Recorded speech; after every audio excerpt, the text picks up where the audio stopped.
Peter, thank you for coming along today. In your book, you talked about many examples where you developed some very innovative tools, products and processes. What do you think one gets the ability to be able to spot a problem and then find and solve that problem? Where does one find that ability? Well, I think spotting the problem is pretty obvious. You can see something is not working properly or is very expensive. The process is very expensive, and then you ruminate on it. You read books. These days you look at the internet, which in my day you couldn't do that. You talk to people from companies that supply machinery that might possibly solve the problem. You go on seminars and learn how other people have solved similar problems, and eventually something comes to you. Peter, what do you think prepared you to be such an innovative person? What influences drove the innovativeness? I think I just a great desire to solve problems, to not put up with things working badly, to hate waste and inefficiency, and just be driven to find a solution. I suppose I'm a highly motivated person, really. I don't quite know why. It comes from my background somewhere. Can't bear inefficiency. Can't bear getting frustrated with a situation. Need to find a solution. It's inherent. Relationships are important in business. In Thorntons it seemed that you had very good relationships between the workers and the firm. Yeah. But the family members were not so successful, the relationships there. That's right. Why do you think this was, given that the values and beliefs in the families are typically well represented in seller firms?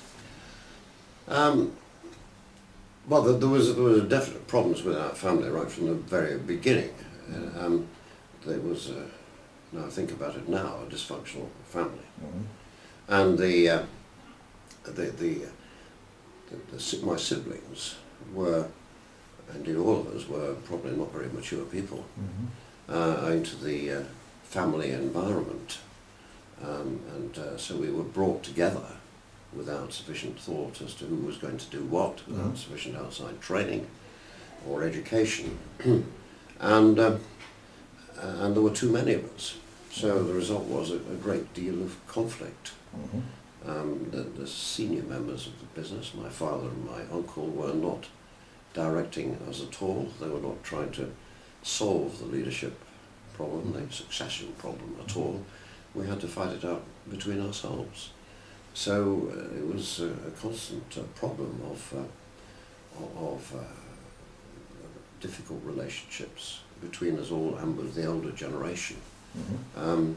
Whereas within the business itself, the employees of the business behaved as employees in a typical family business behaved. There was a fantastic relationship, which comes, I think, from the fact they all feel part of a family, that there's a chance for anybody to move up in the management hierarchy, and that they were very well looked after. So we had a wonderful relationship with the workforce and between them, and that was highly productive.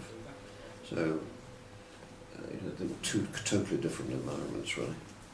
Was that something that you inherently set out to achieve? The good relationships with the workforce? Oh, definitely. Yes, because my managerial experience started, and I had to engineer my own position, started first of all at a factory in Sheffield, a small factory where I managed a department, and it was just inherent as far as I was concerned. It was always obvious that happy people would achieve much more than unhappy people. People working as a team together would be far more productive. When I got into the position of managing the factory in Belper, we were in a very different employment environment. The unemployment in the town was extremely low, and the only way we could keep a workforce at all, because we couldn't pay as high wages as anybody else, because they were all on piecework and we weren't. And the amount of money we paid in wages was pretty well regulated by the older generation. So we had wages which were lower than the competitive wages. So I thought the only way to keep people was to make sure they had a very nice time, a very enjoyable time working for us. So I definitely tried to improve the whole conditions of work so that people were very happy. Looking back on the essential strategy that your father adopted, which was namely quality products, presenting in an appealing way and putting it in retail outlets with high traffic areas, or you could also say making a product at its best and showing it at its best. What aspect of this strategy do you think was spot on? Well, I think the whole of his theory about how to run a retail business, which after all it was on the mark.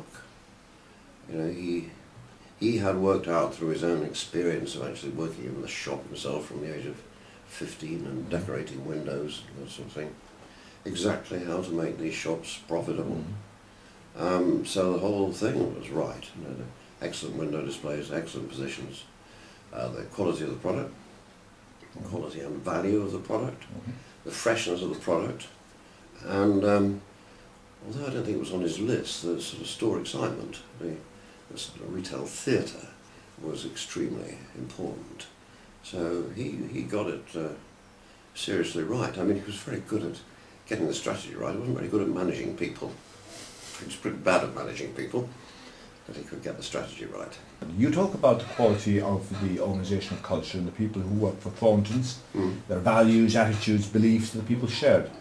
If you were to give a small, medium or large firm advice in creating an organisational culture that really worked, what would you recommend as the essential values which guarantee success? Well, I think the prime value is to respect your people, you know, from the shop floor cleaner to the top manager, to respect them, to get to know them, and to see their potential value. I always believe that most people could achieve far more than they ever thought they could, given interest being shown in them, given training and education and the opportunity, and that certainly all those things, and proper representation means to manage the workforce that was seen to be fairness, really important. We set up a representative council to represent everybody in the business, partly because I was scared stiff of being unionised, which in those days was not a very good thing. There was a lot of conflicts in the industry, a lot of strikes. But it was anyway a very good thing to set up an excellent representative system so that everybody could have a say in the terms under which they worked. So what advice would you give to a company today thinking about changing its organisational culture? I think I would say go out on the shop floor and go and talk to people and find out what their problems are. Tell them about the business and directly, personally, the direction that the business was going to go in. Listen to their comments and incorporate their comments when you can, when they're constructive. But just get involved with the workforce.